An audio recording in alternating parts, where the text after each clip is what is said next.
And welcome in, everybody, whether you're on the East Coast, West Coast, or around the world. This is Coast to Coast. How's it going, Pags? Not too bad. It's just the two of us today, so it should actually be a sports show. It's weird how that happens. Sometimes. There was a lot of things that happened yesterday in sports. I was watching the Flyers game, and we be able to beat Boston, which was a good win for us, even though our team is not very good right now. And you guys actually scored 8 goals last night. Yeah, they had a big game. So, or the goalie on the other team just forgot to show up, one or the other. Hey, So, you know what? Either way, it's a dub. yeah. Well, it's bad if you score 8 goals and lose the game. There is no doubt.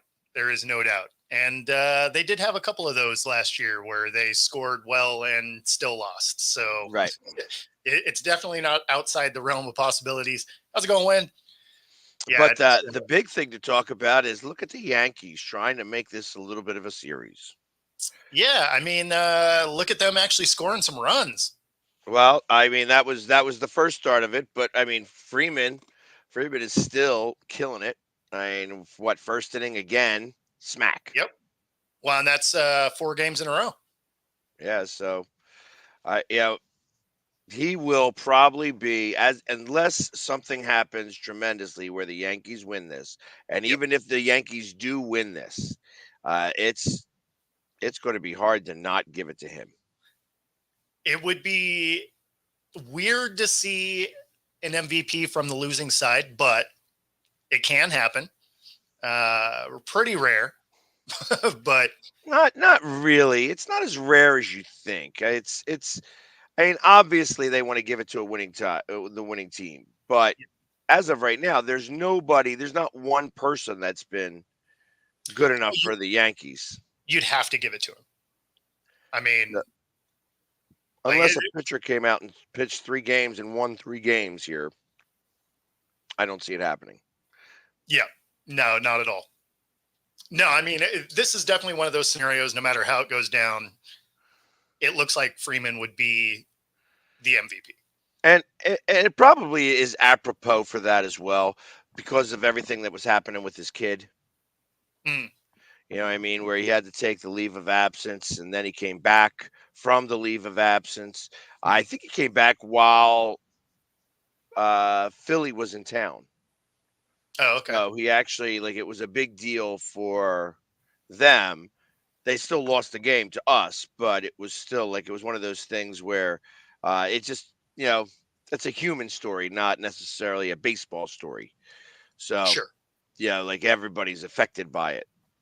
But, yeah, I mean, it's as of right now, I can't see anybody else winning it. I don't think anybody else has been anywhere near as strong a player as he has been. No, I mean, it's not even close. I mean, some of the other players might have had a good moment, but he's been solid the entire way through so far. So, yeah, I mean, to have the first ever walk-off grand slam. Yep. To also then hit home runs in all 4 games. Yep. I mean, it's a couple of them in the first inning for multiple runs. I mean, I don't know how much more you could ask this guy to be doing. Well, you know what I am seeing though, that you have to pitch to Ohtani now, and you could throw him strikes. He's not going to get it. Yeah. I mean, at what point do you feel like you're being too much of a detriment to your team? I understand that playing through pain gives your team a sense of, yeah, let's go get it for him type thing. But sure, I don't know. I don't think he's. I mean, you saw it yesterday. I think that the couple of at bats that he had, he just doesn't have the power. He doesn't have it right now. And yeah, no, I mean that shoulder, you can't dislocate a shoulder and then just have it be awesome. Right. That's not how that works. So now, tough to say what next game is tomorrow. Right? I thought it's tonight, ain't it? Oh, is it tonight? I mean, it's usually 2, 3 day off 2. Okay. So I think it is tonight. should be tonight then. Yeah, I mean, we'll see. We'll see what he looks like. That being said, if he's not well, Judge isn't playing well, so that works out. Right. This is one of those ones where Stanton also got cold. I mean, he was having a really good playoffs and then got cold. Yeah. I don't know. But you saw something that happened in this game, right? Yeah, so this is one of the more ridiculous moments in baseball ever, really. Now we've seen interference from fans plenty of times, right? Somebody getting overzealous, reaching over a wall to catch a ball, happened in this series a game ago, right? What might have been a home run ends up being a double, fan interference. Would it have been a home run? Who knows, right? The angle of it, you could make a call either way. But at the end of the day, fan reaches over the wall, catches that one, ends up being a double. So it's not like fan interference is something new. This level of fan interference definitely is. So we will bring this thing up.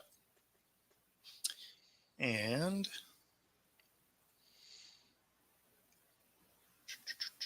not afraid to throw. Right by Torres, Betts in the corner. Does he have room? Fights with the fan. So it didn't look that ridiculous here. And they're going to say that it's an out. As soon as the other and fan interference. So an out, one gone in this first. It's the second time that Gleyber Torres has hit a ball that has ended up in fan interference in this series. He had the home run turned into a double back at Dodger Stadium. And yeah, Betts has that ball in his glove.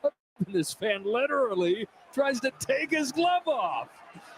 Pries the ball out of there. A for effort. Well, he won't be watching the game much longer. Wow, he might just from a TV. He'll be watching. Yeah, the TV. He'll watch it from somewhere else. That's funny. So that is. And funny. then, yeah, like it rips the glove open, rips the ball out. His buddy,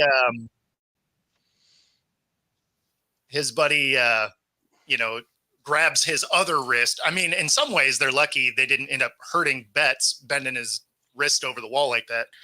But that's a pretty solid way to never be in a stadium again. I agree with that. Actually, I think that is a good chance that they were removed from that game. How were those $1,000 seats? Yeah, no, they got booted immediately. So like that wasn't a question. They may not come back to a stadium.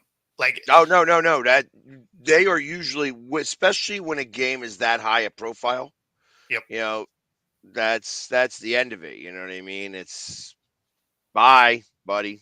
You're gone. Yeah. When I'm with you, I think that's a really good chance that they will never see the inside of certainly that stadium, but probably any of them. Yeah, and they likely will be banned.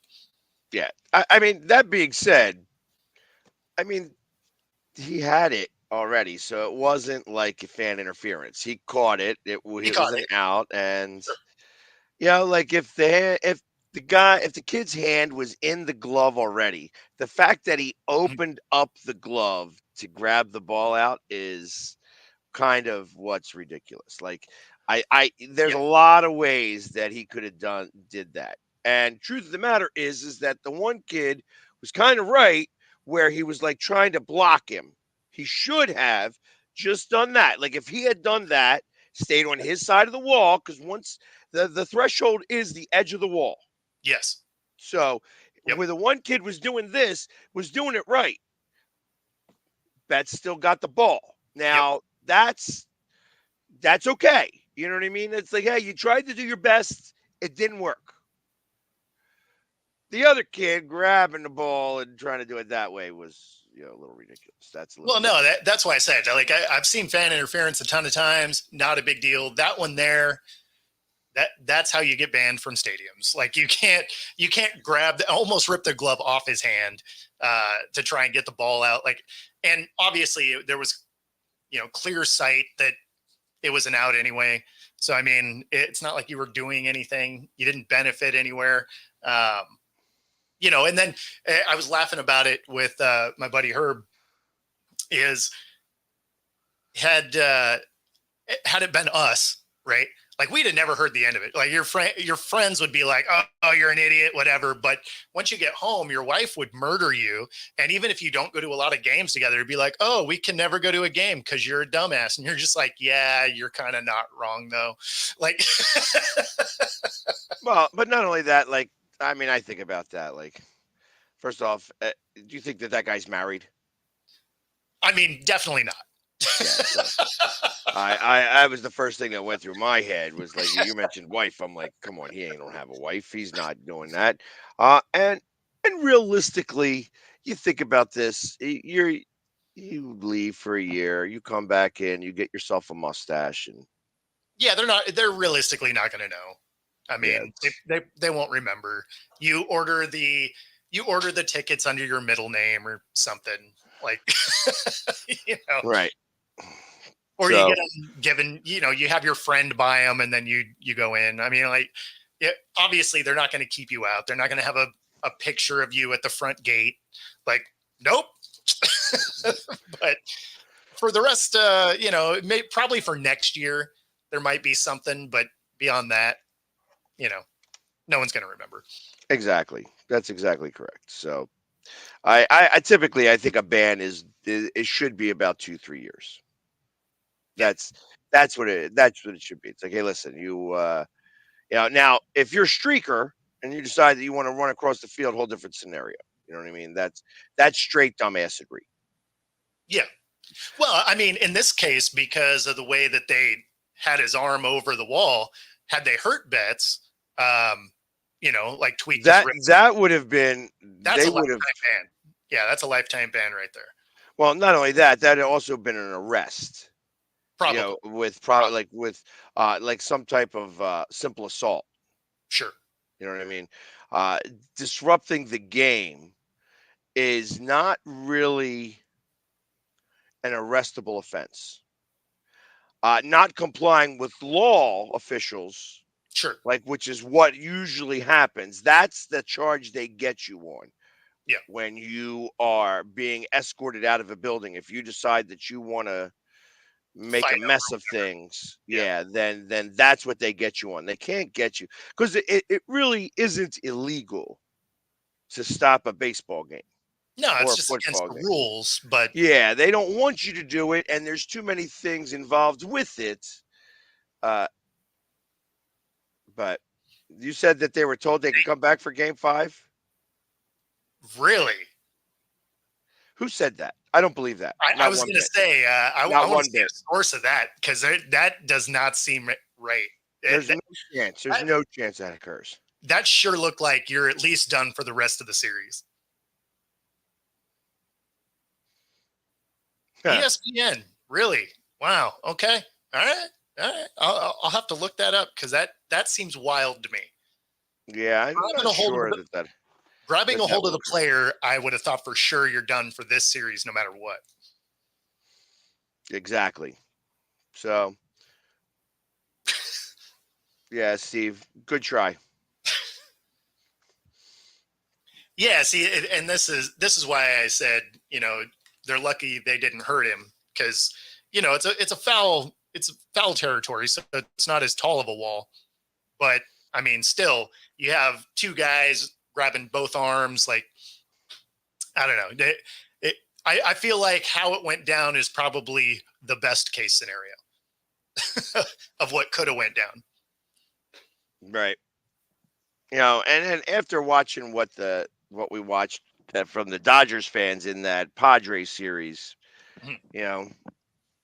this is the reason why I can't stand either one of these fan bases, to be honest.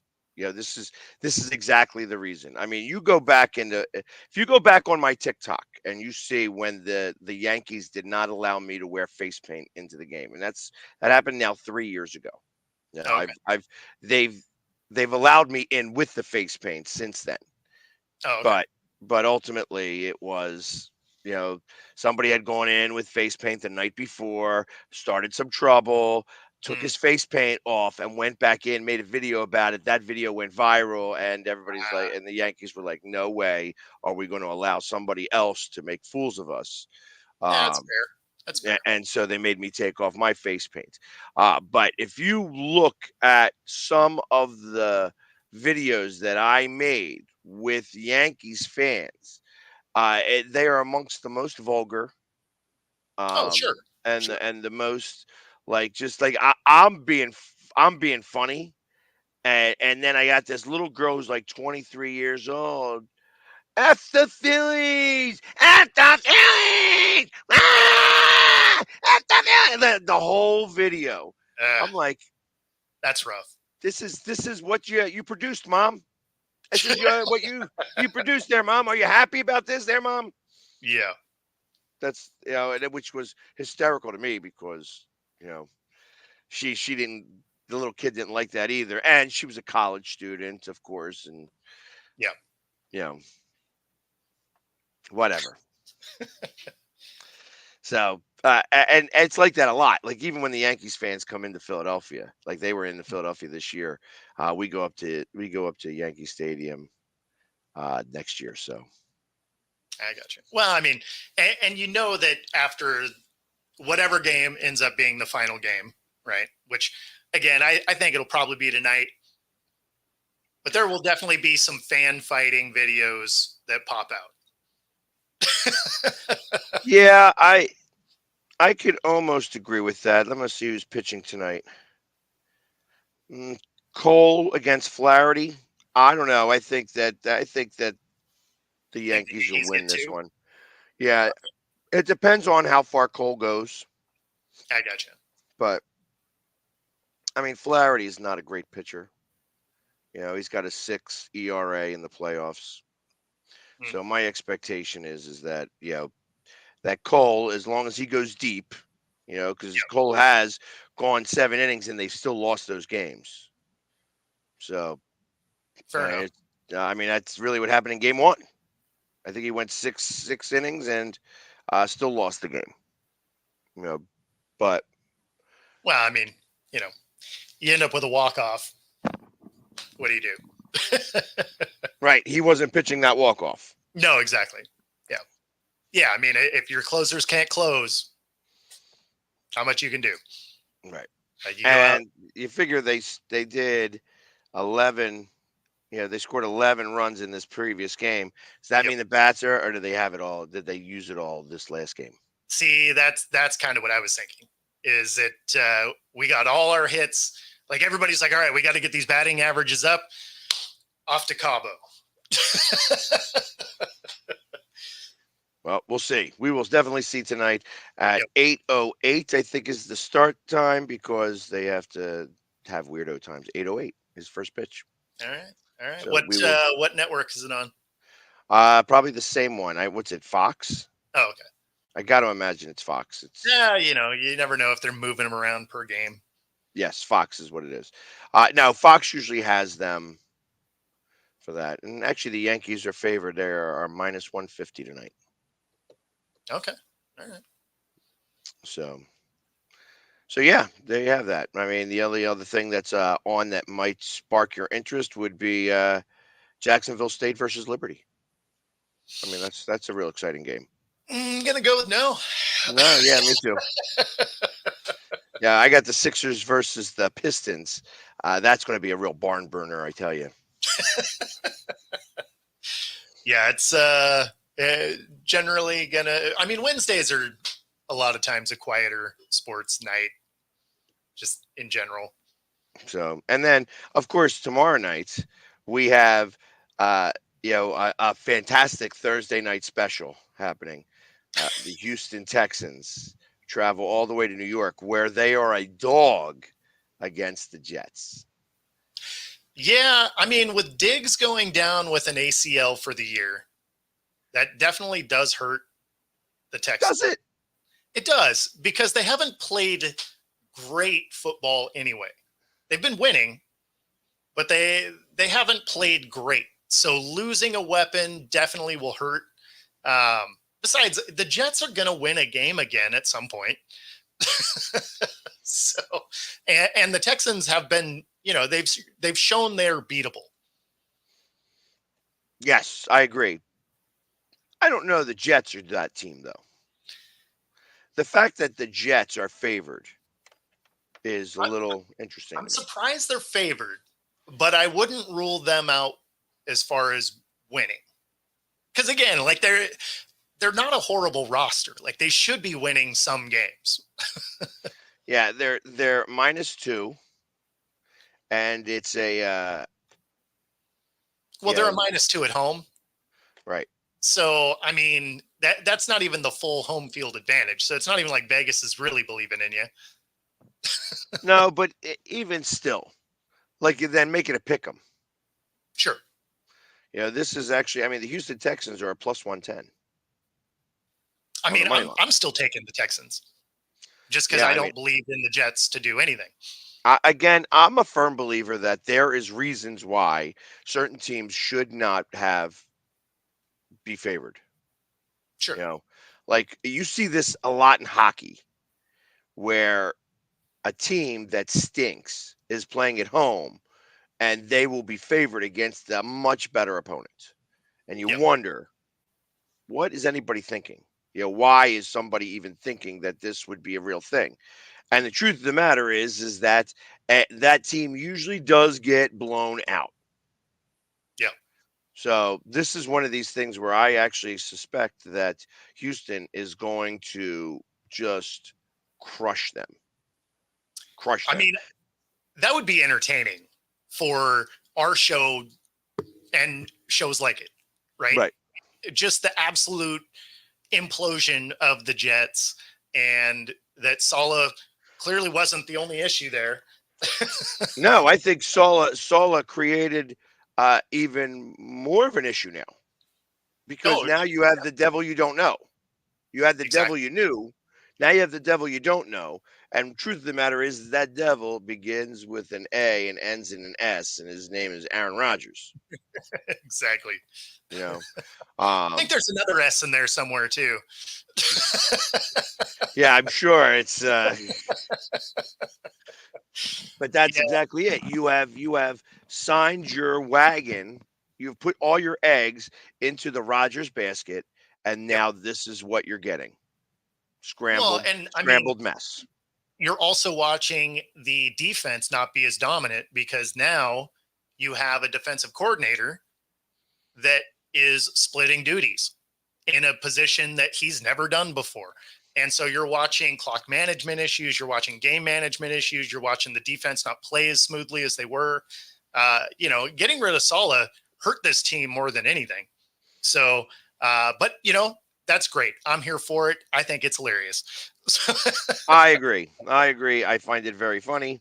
And Start Stroud. yeah, And I only say that because the Rams play the Hawks tough, no matter what the records are. It's a divisional game. Those things can get ugly real quick. I would start Stroud in this scenario. 40 minutes ago, Shane Steichen confirmed Wednesday that Joe Flacco is the Colts starting quarterback going forward. Yeah, Joe I mean, it's gives so us it's the not, best chance to win right now. he definitely does. Do you start to lose the locker room a little bit if you're the quarterback and you tap yourself out? And then, if you go on national TV, at least lie about it. Don't be like, hey, I was tired, whatever. It'd be like, oh, yeah, my shoulder, I had a twinge. I had to come out for a second. Like any of that could have worked. But for you to tap your helmet, come out and be like, yeah, I was just tired. Not to say that you don't see that from receivers and running backs, but usually it's because they just ran, a go route or 3 go routes in a row or something like that, where it kind of makes sense. This is the quarterback. I mean, you ran one play. You need to be able to have good enough conditioning to stay in the game. You're the guy that makes this all happen. That's why you get paid the big money. I mean, he doesn't yet, but you know what I mean? Yeah, as I look at this, as I'm reading the one that's really talking about how Richardson has, completed 10 of 32 pass attempts for 175 yards, a touchdown, and an interception against the Texans. 10 of 32. Yeah, no, it's terrible. That's almost, but not quite 33%. Yeah. No. Like it is. He has a horrible stat line, and then to turn and pull yourself out of a game in a moment that mattered. It was wild and a terrible look. So for him to get benched made total sense. Do you see now? Let's talk about this in a funny way. Could you possibly see a trade from the Colts to the Panthers and changing quarterbacks? That would Richardson for be Young. hilarious. I mean, no. Think about it. I mean, I don't think that it's hilarious. I think that you might be doing exactly what both quarterbacks need right now. Just changing scenery. Just to change. Listen, you both of these teams ain't going nowhere. That's for sure. I mean, the Colts probably have a little bit more to go on than the Panthers do, but the Colts have something, right? Because the Colts are 500. They at least have a path forward. The Panthers are done. Right. I mean, so if you're staying with Flacco anyways, and you are not keen on what you just saw from Richardson, and you know that Bryce Young, even through all of his faults, he wants to play. He can't, but he wants to. Sure. That maybe the right mentor could help get him out of a funk. Maybe. Just maybe. Yeah. I mean, you got to try something, right? I mean, because truth of the matter is that we already know that Richardson is a running back in quarterback's clothing. So why not? Why not? He got drafted. He got drafted as high as he did because he had an amazing pro day. Because if you watched his college film, he was super inconsistent. Right. So, especially when it came to anything that was kind of, medium distance routes. Like medium or short, he would miss those guys all the time. I don't think it's the most ridiculous idea that I've come up with to see two of those quarterbacks traded for. It'd be interesting. And it might give them both new life.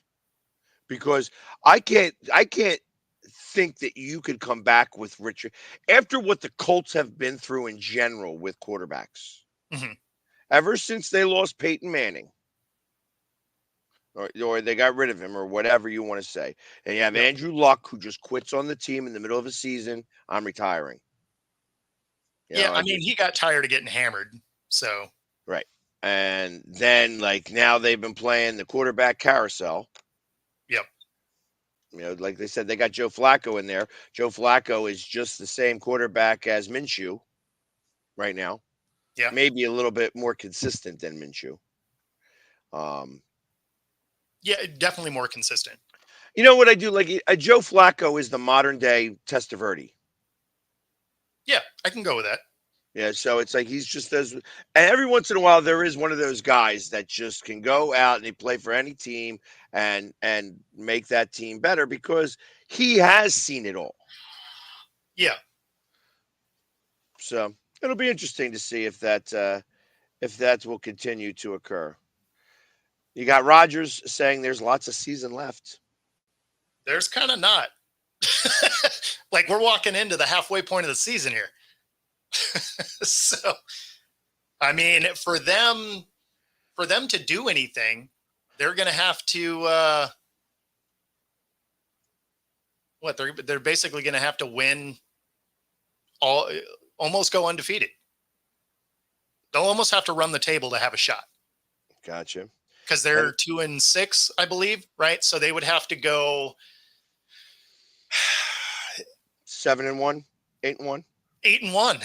I think they'd have to go 8-1 to have a shot. Because I think 10 is what's going to get you in this year. I don't necessarily believe that, but I mean I think 9-8 could do it because there is a lot of losing teams. But how do you turn it around that fast? Like, how is it that you go from a dumpster fire to it not being a dumpster fire? Well, see, this is why on the AFC side, I think it'll be tough because they're 2-6, right? So you have all these guys that are 2-6. You have a 2-5, 1-6. That means the guys at the top of the AFC are well ahead of you, right? So I mean, we're 2 weeks away from knowing the AFC side, just not exactly where they're slotted. But as far as the teams, they'll almost be locked in because of how bad these teams have been. True. I mean, so from this division or conference's side, I mean, it's almost a wrap. Like you're going to see the actual midpoint, and So you have the Colts at 4-4, right? And then everybody else has got a winning record. Because exactly. that's the other 8. That's the other 8 in the conference. No, that's exactly right. Yeah. So I mean, it's actually very crazy on the AFC side how lopsided it is. Now the NFC obviously is not that. You know, outside of the Panthers being god awful, they only have 2 teams that are really the bottom end, and these 3 and 4 teams aren't that far away from the other, like, especially the Rams, right? Like, they're half a game back in the division. So the NFC. Yeah, but I mean, you got to think about this. So, but I think about this in a little bit of a sense where, all right, so as I'm looking, I got obviously the Eagles have already beaten the Browns and the Bengals. Both are on this list. We got the Jaguars next. That's going to be taken off the list as well. The final AFC game is against the Steelers. That a lot of the wins, why we are heavy on the positive side of records, and they are on the negative side of records, is because the NFC's been beating the AFC. Well, no, for sure. But what my point here is the teams that are good in the AFC are far and away better, right? So you have the 6-2 Bills, you have the 7-0 Chiefs, you have the Broncos that are probably the closest middle of the road. They're 5-3 still somehow. Steelers are 6-2, Ravens are 5-3, Texans are 6-2, and you're there. I mean, Yeah. You know, and everyone else is, you know, multiple games behind. Yeah, because really, realistically, right now, at the wild card position in the AFC, you have really the Chargers and the Colts fighting for it. And that's it. And that's the final position. And so the I mean, Bengals in the back end side, obviously the Dolphins half a game behind that because they haven't played 8 games yet. correct. So, I mean, he said you give the Bengals offense to the Browns defense, and all of a sudden you'd actually have a formidable team. Yeah, no, they'd be fantastic. But yeah, I mean, it's so weird to see the AFC as lopsided as they are, because the guys at the top are, you know, we're a game shy of the halfway point, and they're, you know, 3 games or more ahead. It's crazy. And how about this? At the moment, as we stand right now today, Mhm. the Arizona Cardinals are leading the West. Yeah, because of you know, divisional wins. Yeah, Right. But talk about a weird division, right? You have 3 teams at 4-4, and the Rams at 3-4, only because they had a bye week. It's actually why I think this game coming up this weekend for Seattle is such a huge game. One, because, you know, the schedule is tough, but the game against the Rams 2 days before the trade deadline really kind of makes you think who the loser of that game might be sellers. Yeah. Which game? This weekend, it's the Seahawks and the Rams. So if the Rams lose, that ends up putting them a couple games back. If the Hawks lose, then the slide has, you know, that basically means they've gone, 4-1 in the last 5? It could be. I mean, as of right now, it's a 3-way tie for first place in the AFC West or in the NFC West. with Yes. the Rams only a half a game out. So it's literally everybody could be tied if the Exactly. Rams did have the 8th game played. Really interesting how that all works. You have the Cardinals are a minus 27 point differential and have Yeah. the lead. It's amazing. Similar situation is with Atlanta. Atlanta being 5-3 is leading right now in the South, and they have a minus 1 point differential. Is it an 8? I imagine that it would. I would assume so. Yeah, I kind of think that will be moved to a 4 o'clock game. My expectation. I don't know now. It's would be okay with me to do that, but I'm not that guy. Yeah, and then I look at everybody else, like the point differential for these other teams. The Detroit Lions have the largest point differential at 100, followed by the Bills that are at like 84. But a lot of the teams that are in the, well, and a lot of the Bills happened this last weekend against the Seahawks. So,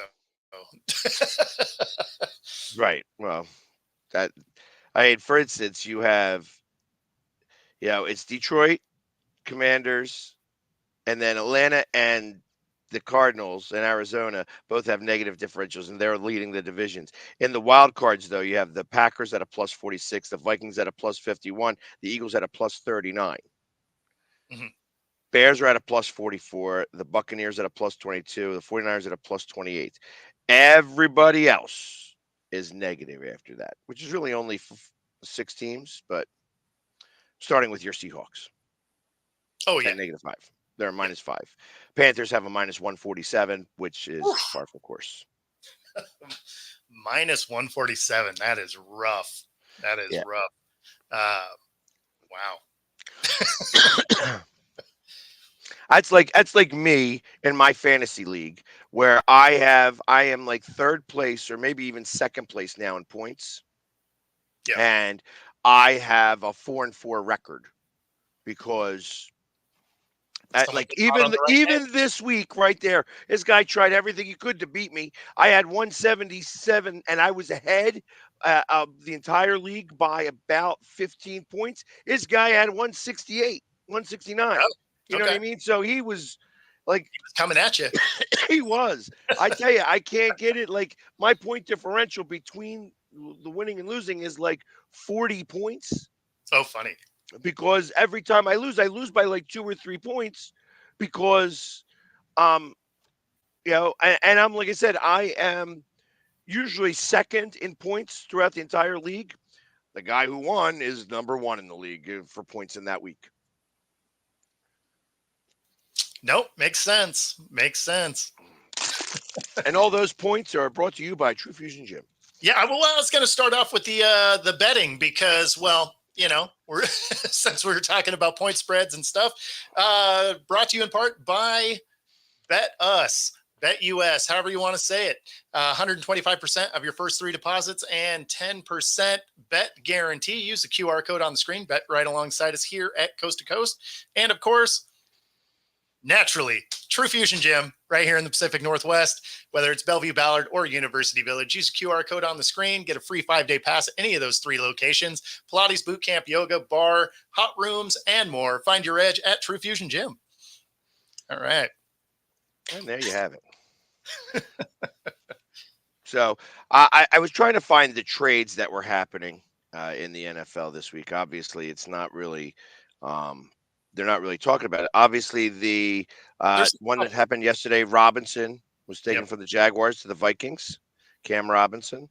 And it was for a Minnesota will also land a 2026 conditional 7th round pick in the deal in exchange for a 2026 5th round selection that can turn into a 4th round based on Robinson playing time.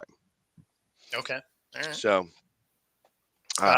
there was some interesting news. You got wide receiver Jameson Williams in the news again for something not sports related.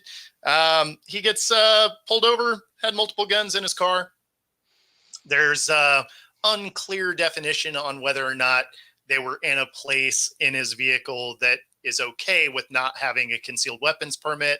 Sounds like investigation is still kind of underway as far as that's concerned. But man, this guy really needs to figure out how to stay out of the news. Yeah, that would probably. I mean, and out of all the things to do it, like in Detroit, where they're having such a remarkable season, stop getting yourself in harm's way. Right? Yeah, Could you at least stop doing dumb stuff until maybe after the season? Like Yeah. maybe go try and win a ring and then visit prison for a minute. Like, I don't know. Yeah, I was watching something the other day talking about the Scruggs. Obviously he's still in jail. He's not getting out anytime real soon and stuff like that. And I think it was a Saban thing where he was talking to his team about what being a team member is, and he brought him up as says like, hey, if you were a team, if this guy was your teammate, hey, you would have taken the keys away from him. He'd have been angry about it. He may have been pissed off and yelled and carried on and cried a little bit, but he'd be out of jail. He would have. I mean, his kid was a good kid, and here it is. None of his friends stopped him. And there he was going 157 miles an hour, ran in the back of somebody, killed somebody. There you go. Now he's in jail for the foreseeable future. No more football. No more. Good kid. Yep. Bad situation. Yeah. No, I mean, there's a lot of that type of stuff, though. I mean, when you think back to last season with the Ja Morant going on Instagram Live 2 different times with firearms, you're just like, dude, even if you're allowed to have them, like, what are you doing? Every single one of these leagues have rules about conduct detrimental to the brand. Like, it's a great way to lose a lot of money being dumb. And if your friends can't keep you from doing stuff like that, you need new friends. I mean, your buddies need to be like, hey, dude, the hell are you doing?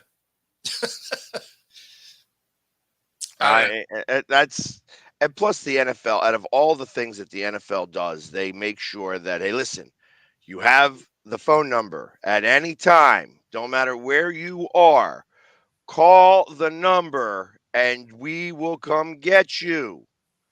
This is the 1-900 hotline. Yeah. Don't be a dumbass. Yeah.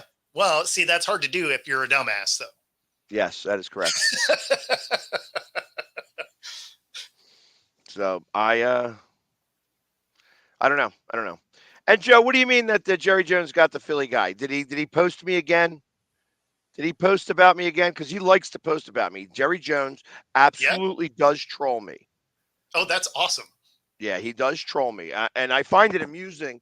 Listen, anytime I look at it as a sign of respect. When you have a billionaire thinking about you at any moment in time, I am appreciative. Yeah. No, absolutely. I mean, free publicity, if nothing else. Exactly. But he loves using my picture. And it's usually the same picture. He got me one time talking to True Blue, who's the counterpart, Dallas Cowboys counterpart. And I was doing it one time. I had a bad hair day, so like my mohawk was up okay over here, but like pointing forward. And then there was like this big V spot in the back of my hair. And then the rest of it was going backwards. So it was not the best of hair days. And he got me talking to him. So he's got me going in the middle of like a.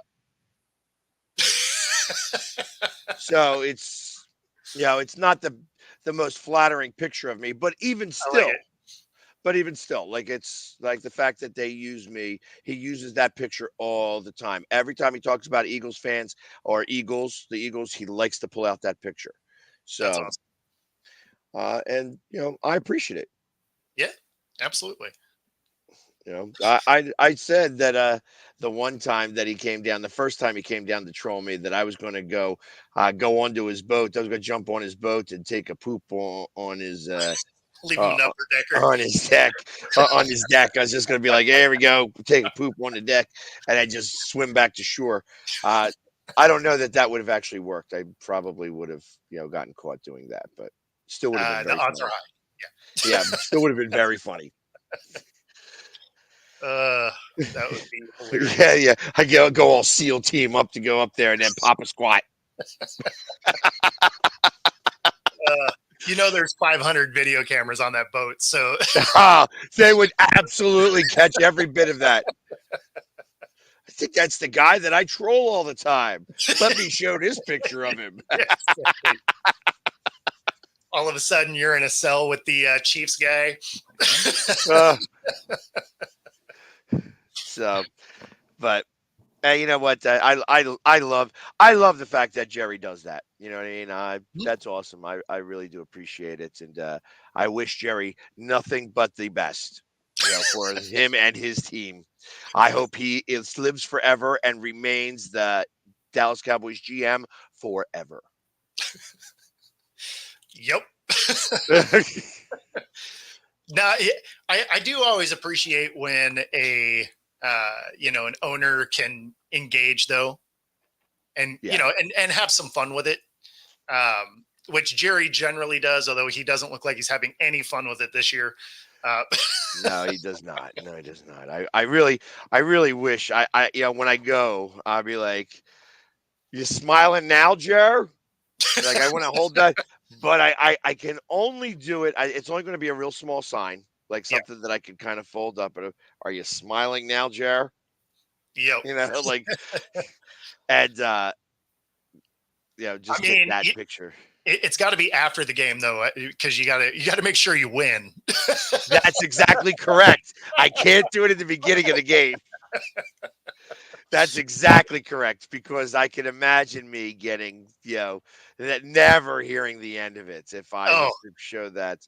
That would go along the same lines as the Sixers versus Atlanta in Game 5 of the Eastern semis. Where I'm like, that we're up by 18. There ain't no way we're losing this one. We're going to win this game and put a dagger in the hearts of all Atlanta fans. Yeah, they lost that game. Yeah. Yep. I remember the next video I did after that was just like, I don't even know what to say. You're right. I don't even know what to say here. Yeah. No, exactly. So, I mean, funny thing about that is the Broncos play the Panthers, right?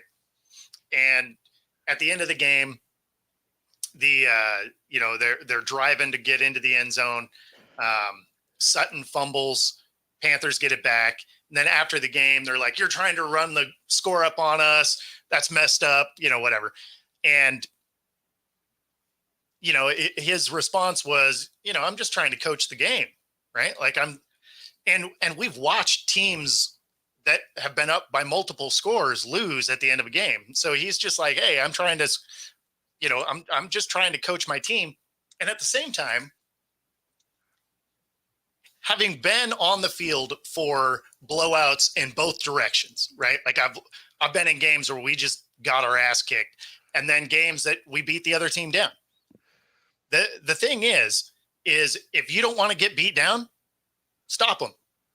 Simple as that. Like, you got one job, keep them out of the end zone. If you don't want them running the score up, play better defense. Like, but I mean, like I said, you've been on the other side of that as well. There are times where it's like, hey, we thrown in the towel. When you start seeing our second and third teamers in there, we're throwing in the towel. Obviously, we want our lesser guys to get playing time. They did still have their starters in the game. Then if they still get the starters in the game, then they deserve everything they get. Yeah. That's how that works. Because I'm with you. If they were throwing all their second stringers in, sure, yeah, you take your foot off the gas, whatever. But if all your starters are in there, no. You make them earn that stop. Right. I have no problem with it. I've never agreed with let me just play some cupcake stuff and let you get some garbage time points and make this thing close. It's like, no, we're here to win. So, I mean, the worst blowout loss I was involved in on the losing side, we lost 48-6, right? Just got absolutely crushed. And on the winning side, we beat this semi-pro Bears team 70-0. Just absolute beat down, right? Right. But that's the thing. You leave your starters out, you keep going. Yeah. Because I mean, now 70-0, you're probably not coming back from that. But but at the same time, when you think of professional sports, right? You watch the NFC Championship, Seattle and Green Bay. They come back in the last 4 minutes from 3 scores down to win in overtime, right? So I mean, it's not like it doesn't happen.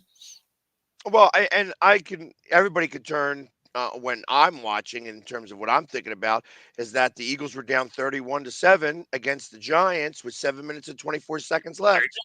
And we came back and won that game. That was the Miracle at the Meadowlands too. And so realistically, there is that. So you have to know when that line in the sand gets drawn. You know what I mean? With half a quarter left, that line in the sand isn't drawn. If you got 3 minutes and 30 seconds left and you have 3 scores and I got the ball and you need 3 scores to win, there I might get off the gas. Yeah. That's where it ends, But short of that, and that was like that one Thursday night game with the face mask, right? Yeah. Where they took the game away. Literally. They didn't see the face mask, and literally it was like his head got wrenched around. We talked about it here, right? No, absolutely. Yeah, mentioned that. Absolutely. Yeah. And it went from being a 1-score game to a 2 and no ball. And no ball. Right. Yeah. So 1-score game with the ball, bad call, safety, 2-score game, kicking the ball off. Yeah, no, absolutely. And this is exactly correct. Like, people's bonuses and stuff are, contingent on some of those scores as well. So, I mean, and yeah, the Bears Hail Mary, gift at the end of that game. So yeah, I mean, I don't know. There's just, I always find it, I don't like the look, I guess, of a team complaining that you're running up the score. If you don't want them running up the score, beat them. Be better at your job. So now, sometimes you're just having an off night, and you're just bad, and you get beat. It happens. Now the Panthers have a lot of bad days, all of them really. But so real quick, before we get, because we only got a minute or two left here. Yep. Chiefs going undefeated this season. It's funny. I did see a ref getting his calf worked on. So, I mean, I don't know. It depends on who the new guy is. No, I do think they have a real good shot, especially because of the fact that other teams are really helping them out. Like they're sending, good linebackers for nothing. They get D-Hop for a conditional 5th. I mean, they're being gifted really talented players for nothing. So even though they've had a lot of injuries, a lot of those guys will find their way back. And then now all of a sudden you have these other guys that are getting brought in. You could have D-Hop as like a 3rd or 4th option. Like that is insane to me. So, I mean, it's, I don't know. They definitely have the pieces to do it. But it is the NFL. He's having a bad season. He's absolutely having a bad season. And I think it's going to actually come down on him on why they do not win their 3rd straight. That he was the reason why he's the reason why they won the first 2. He will be the reason why they lose number 3. The way he's playing this year, I'm with you. Like he is not playing Mahomes ball. Yeah, yeah, he's not playing up to his own. Sure. Yeah. But it's including the the run last year. He's on a 14-game winning streak. Who's that? Mahomes. Oh yeah. So he won the Super Bowl. He won the AFC Championship game. He won the AFC playoff game. He won the AFC playoff game. I think they won like 4 games to get into that spot. Yeah.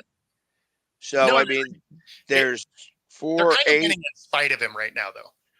Like the defense is really carrying this thing. Yeah, it's just odd.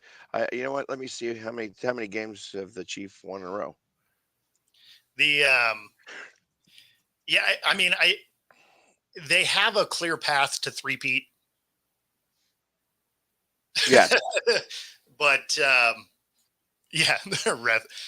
refs definitely have helped them out a couple of times.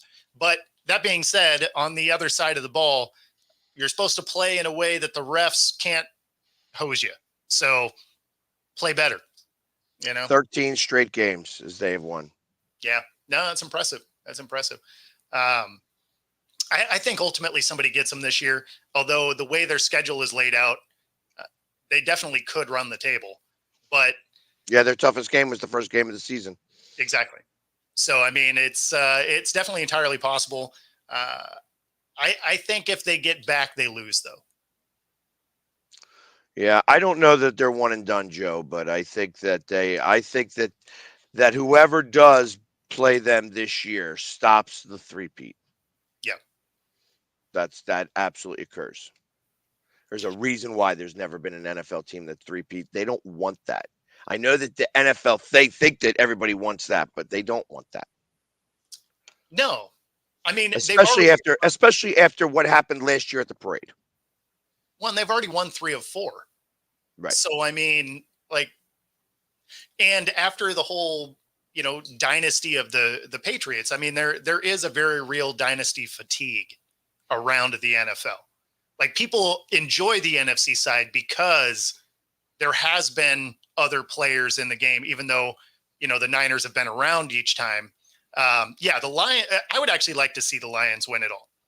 I mean, obviously I'm saying that because I don't have a realistic thought that the Seahawks get there.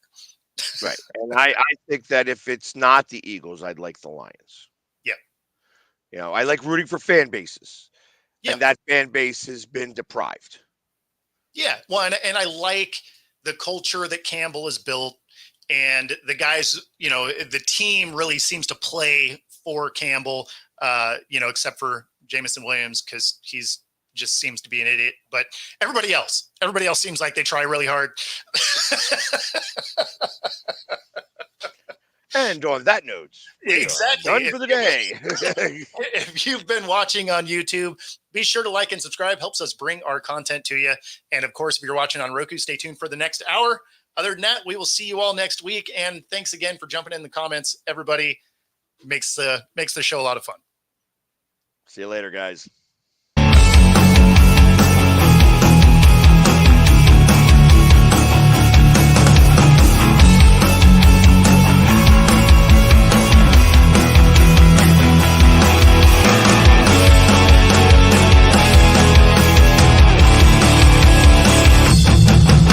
Introducing National Streaming Sports, live and on-demand sports talk programming that you can access 24/7. For the premier sports talk experience, tap into our Roku channel. Start your mornings with Mac and Jack covering all the weekend sports action.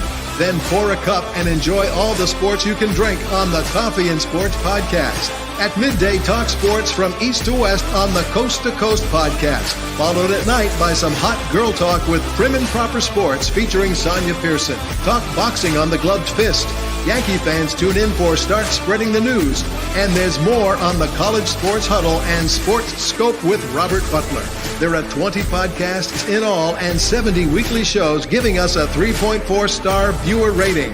To find us on Roku TV, search for National Streaming Sports on the Roku search bar. Click on the logo and you're in. National Streaming Sports, live.